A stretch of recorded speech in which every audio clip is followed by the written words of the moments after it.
Welcome to the Peak Performance and Peak Satisfaction podcast with Master Executive Coach Sherry Gregoff. Sherry helps business people perform better, get rewarded handsomely, and actually enjoy their work. After having her own career turnaround, she now helps other high-powered business professionals experience the same. Join the movement to work differently. Welcome to the podcast. It's great to have you here. For successful business people, failure is thought not to be an option. It's feared and avoided at all costs. This robs us of the learnings available to us if we are bold enough to pursue them. In fact, the faster we learn from our missteps, the better off our success and satisfaction will be. In this episode, I will show you why and how to fail fast to succeed. Before we jump in, I want to shout out one of my clients who had a win in this area. Here's the quote from her. "I feel ready now to have the heart-to-heart with both my peer and my CEO. There is no need to hide from the fact that this deadline will not be made. We take it on the chin and get to work on the solution." This client had just received word of a major setback on an aggressive project she had initiated.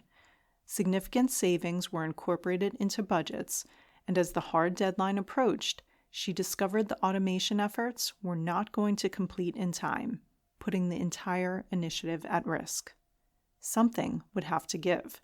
The savings or the quality of service to customers, the ability to onboard new business, and the quality of life for the employees who would manually attempt to plug the gap.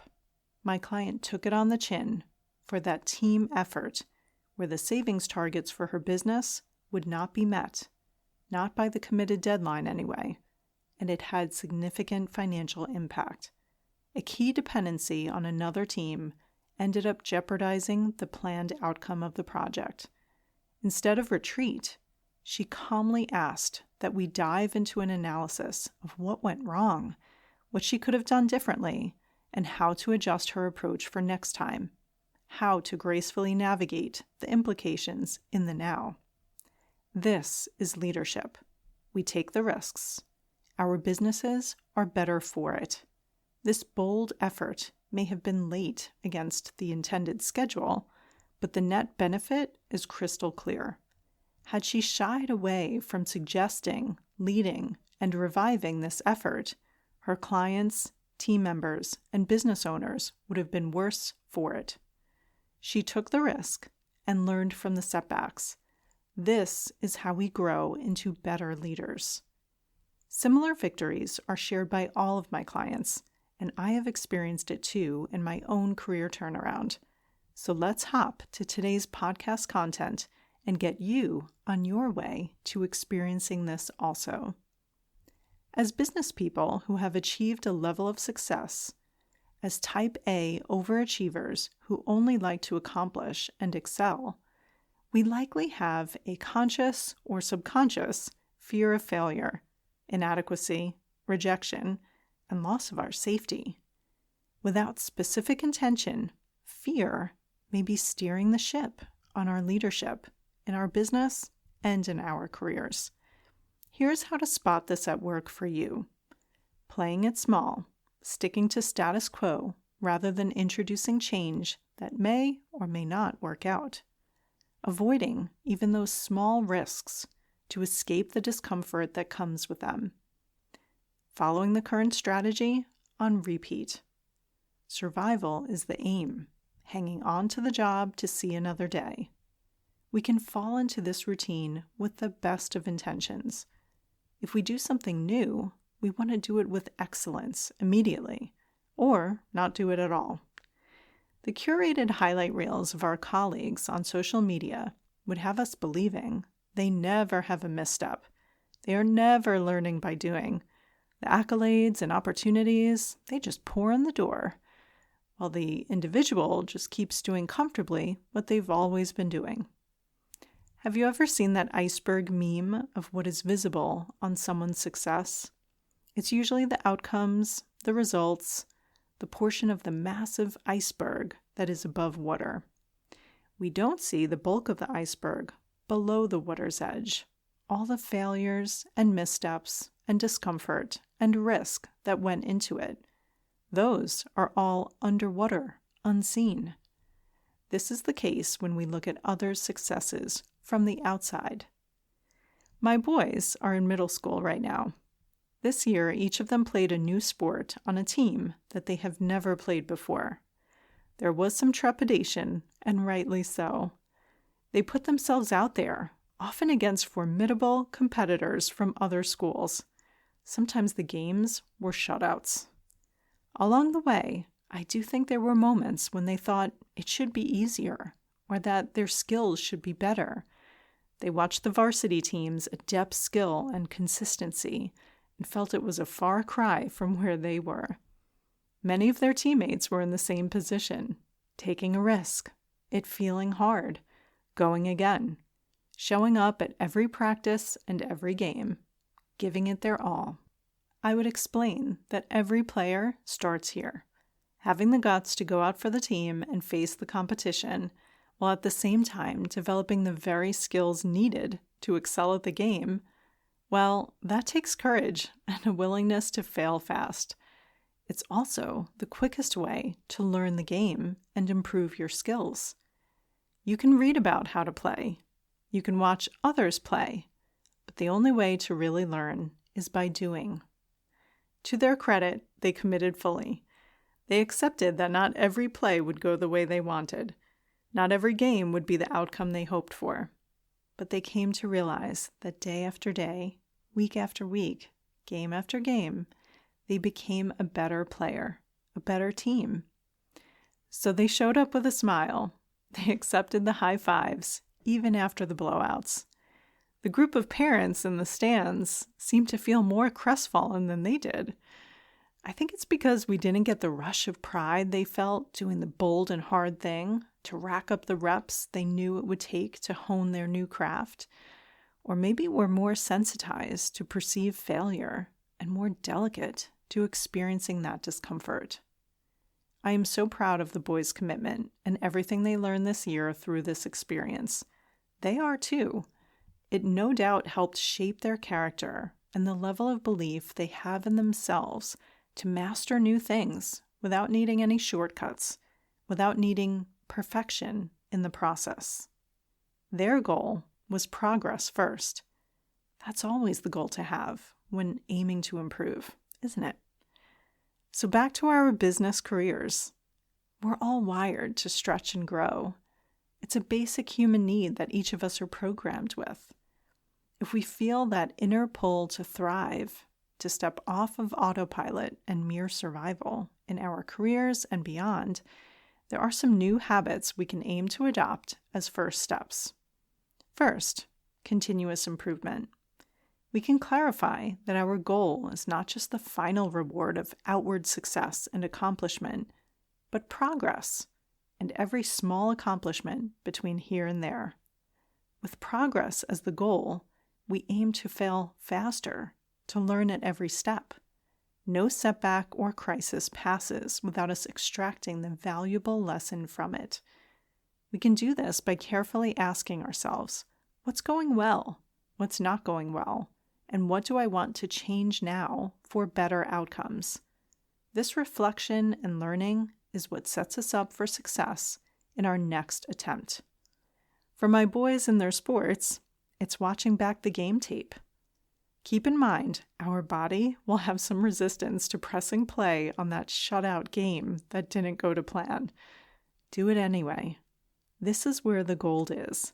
This is where you spot what didn't help you reach the goal. Will it be uncomfortable? Yes. Is it worth it every time? Yes. Stopping to reflect and learn isn't something we're taught to do on the job. It's more common to throw ourselves into the next project or the next job. Even when we are prompted for self-reflection at work, we tend to resist or skip it or check the box. What a travesty that would be. It's like experiencing all the downside of that failure without getting the value from it. I have mentioned before that I'm a Six Sigma black belt, trained in process improvement techniques and methodologies. My husband is too. So no matter what we do, both of us feel this natural pull to reflect and learn what we can do differently for better results next time.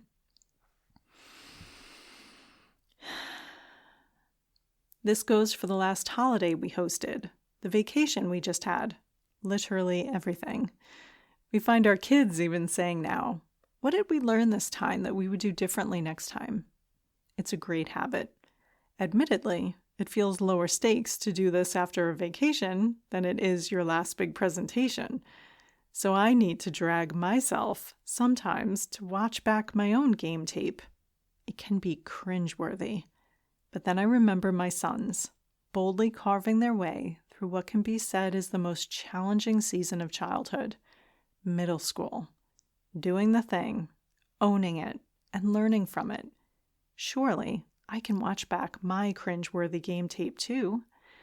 It does require I step out of the, why did it happen this way? Why didn't it go according to plan? Why me? And instead shift quickly to, how can I learn from this? How can I respond to this in a way that I can be proud of? How can I extract value from this? Once I press play on the game tape, it's hard to ignore the learnings. So make this habit your own, the post-mortem, minus the death part. Use every misstep and perceived failure to learn what needs tweaking for a better chance of success next time. Second, take calculated risks. If we never get on the field or the court, there won't be any game tape to watch back. So we have to take those calculated risks of putting ourselves out there. Our brain will tell us that we'll lose our jobs, our credibility, our homes, and we'll most surely die. But we won't. Being willing to implement those changes, even if they are just our best theories on what will produce better outcomes, this is key.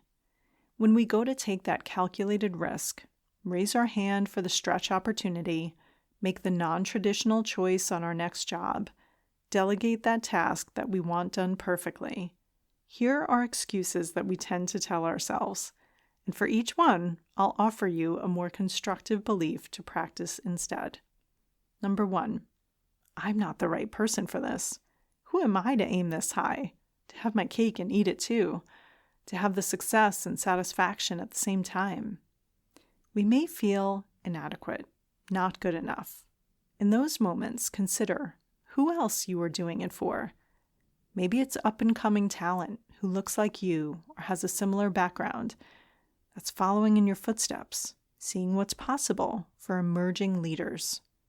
Maybe it's your children or nieces and nephews who are looking to you to see what's possible for them or the best way to do things. What if you were the exact right person to go first and lead? Try that belief on for size and repeat it to yourself. Maybe this moment is happening for it to be exactly me who goes for it, for such a time as this. The second excuse is, I'm not ready yet. I don't know how. What do I say? What do I do? We convince ourselves that we need more time, more information, more degrees, more instruction. We don't believe in our own capability. We think we have nothing to offer. In those moments, direct your brain to find the evidence of how this is the right time, to find a strong first step, even if you can't see the entire path forward to the end game. We don't often have the play-by-play chronological order of how things will evolve to have us arrive victorious at the end of a game, for example. We do what we know. We make our best guess. We stay out of confusion and trust that action will bring clarity on a just-in-time basis. Like GPS updating, we can't get instruction if we aren't moving. But if we are taking action, we get redirected as needed by receiving the feedback, seeing the impact of our step forward, and letting it inform our next move. The third excuse, I might fail.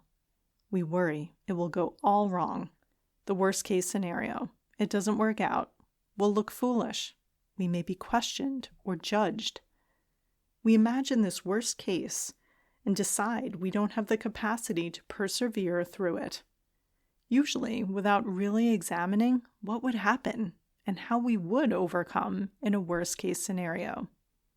Instead, think through how you would manage through that worst case scenario. It's often less scary than when we worry and avoid it altogether. And remind yourself of all the times you came out just fine, even on top ultimately, after having things not go exactly your way. Consider what adversity you have already withstood and how you are better for it. The fourth excuse, I don't have the skills. I fall short on all these different measures. We are quick to point out all of our weaknesses as reasons to hang back. Here's the thing. We all have weaknesses, so that argument doesn't hold up unless we all stand still or stay on repeat. In seeing our weaknesses, what if we're really just recognizing our own opportunities for growth? What if instead of those weaknesses being the excuse, they become the reason to proceed, to learn the skills we're missing, to develop in those very areas? And the fifth excuse, someone else will do it. Even as leaders, we can defer to someone else who seems to have it all together, someone else who it just seems to click for. We think that person will do it better than we will. Rather than pointing to other people to take us off the hook from reaching our full potential, remember your support system around you that makes it such that you aren't really doing this all alone. Do it with the support of others rather than deferring the opportunity to someone else. With these 5 false excuses out of the way, we leave room to embrace the third new habit, swing for the fences. Over time, we can adjust our expectations lower, start to go through the motions or phone it in on autopilot. Instead, we can create a vision for our career that inspires and motivates us. Sometimes in the day-to-day rush, we don't stop to set that vision and create a plan to get after it. Check out episode 26, Set Your Career Strategy, for more. Then, the fourth habit is we commit to getting our reps in, to build that muscle.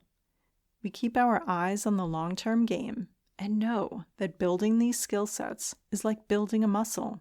So we get our reps in, we practice, we tweak our form, and stick with it. These actions will bring our brains along for this mission by opening up our mindset to the possibility that we can do something imperfectly at first to build the new skill to do it with excellence. In this way, we don't count ourselves out before we even start. We know it will be sloppy, imperfect initially, and that the fastest way to do it well is to start from where we are now, however messy. When you are doing the work, getting the reps, all the less attractive and glamorous things that make up the part of the iceberg underwater, picture yourself on the hero's journey. You know, like an emotion picture. Take Rocky for my Philly people. The workouts, the struggles, the blood, sweat, and tears. When you're in that moment, doing the thing, and it feels new and challenging, picture some music track, an inspirational track playing in the background. These gritty actions that show up in a short music montage in the movie are the sometimes painful day in and day out reps to get to the big fight, to the big moment of success. Don't be put off by these moments. This is where the magic happens. This is what you won't see someone post on social media, but this is how it's done. They add up to your victory story. The happy ending is that much sweeter, having taken the small steps and small risks to get there. In fact, this is the only route to get there. This is where the major growth happens. When you look back on your career, you can probably remember every moment when you were really challenged and the crucible moments that shaped the type of leader you are. Those moments were probably uncomfortable for you when they were happening, but now you might look back on them as the most valuable times that taught you the most. Don't shy away from the uncomfortable in your career. Invite it. Seek out the growth and watch your success accelerate. The fifth and last habit is persisting through challenge. We may not get it exactly as we hoped on the first try, or an unexpected twist to the situation may emerge completely outside of our control. There may be criticism and opposition. We may want to complain that it's taking too long or not going the way we hoped it would. We may feel impatient and even despair. We may think, this shouldn't be happening. Let me just say, I know, I hear you. We have all been there. And I won't give you the line that everything happens for a reason. It's not our business to know why something beyond our control didn't work out. We aren't meant to have control over everything and everyone. People have free will, and the world is like being out in the wild. It absolutely is our business, though, to find the value, the purpose, the lesson from the challenging or disappointing situation.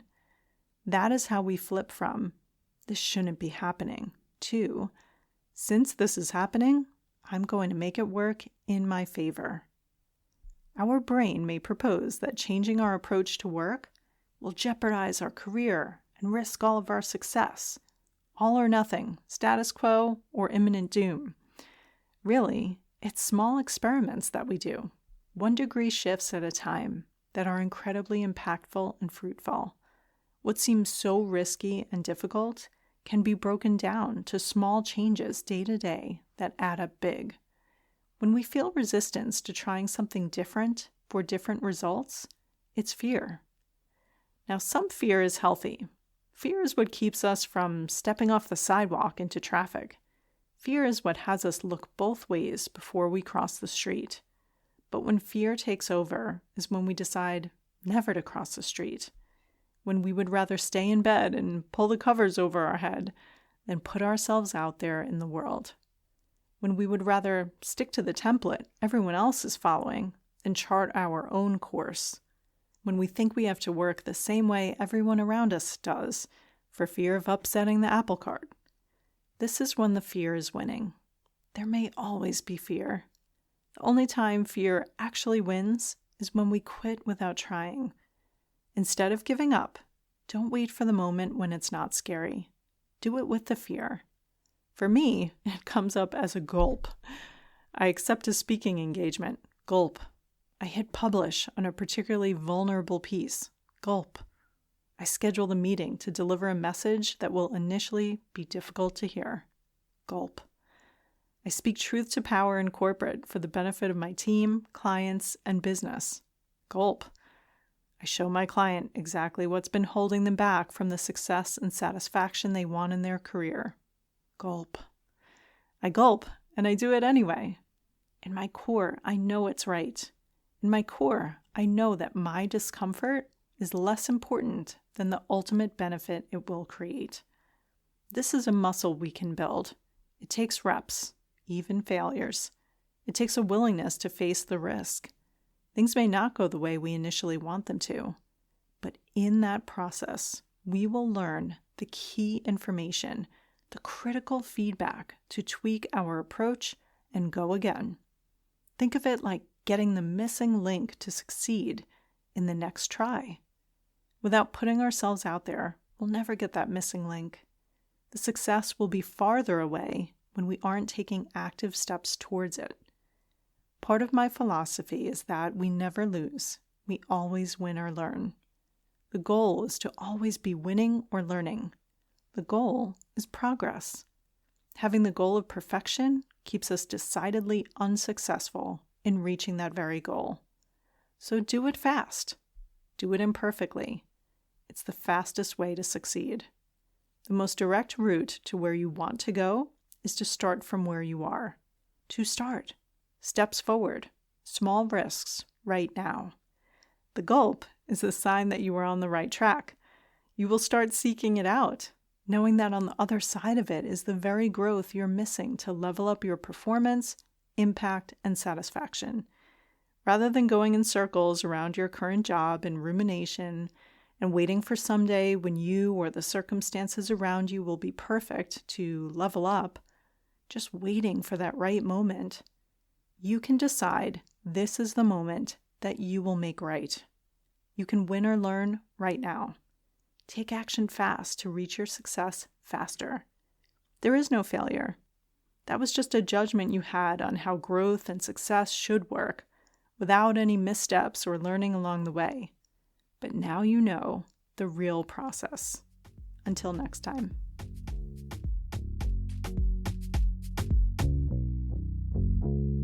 Looking for support in applying the principles and strategies in today's episode? Sherry coaches clients one-on-one as their trusted confidant and advisor, helping each client create the work and life they had only dreamed of. To schedule your complimentary career strategy session, go to sherrygregoff.com/apply to book time with her today. It's one simple step that can change everything.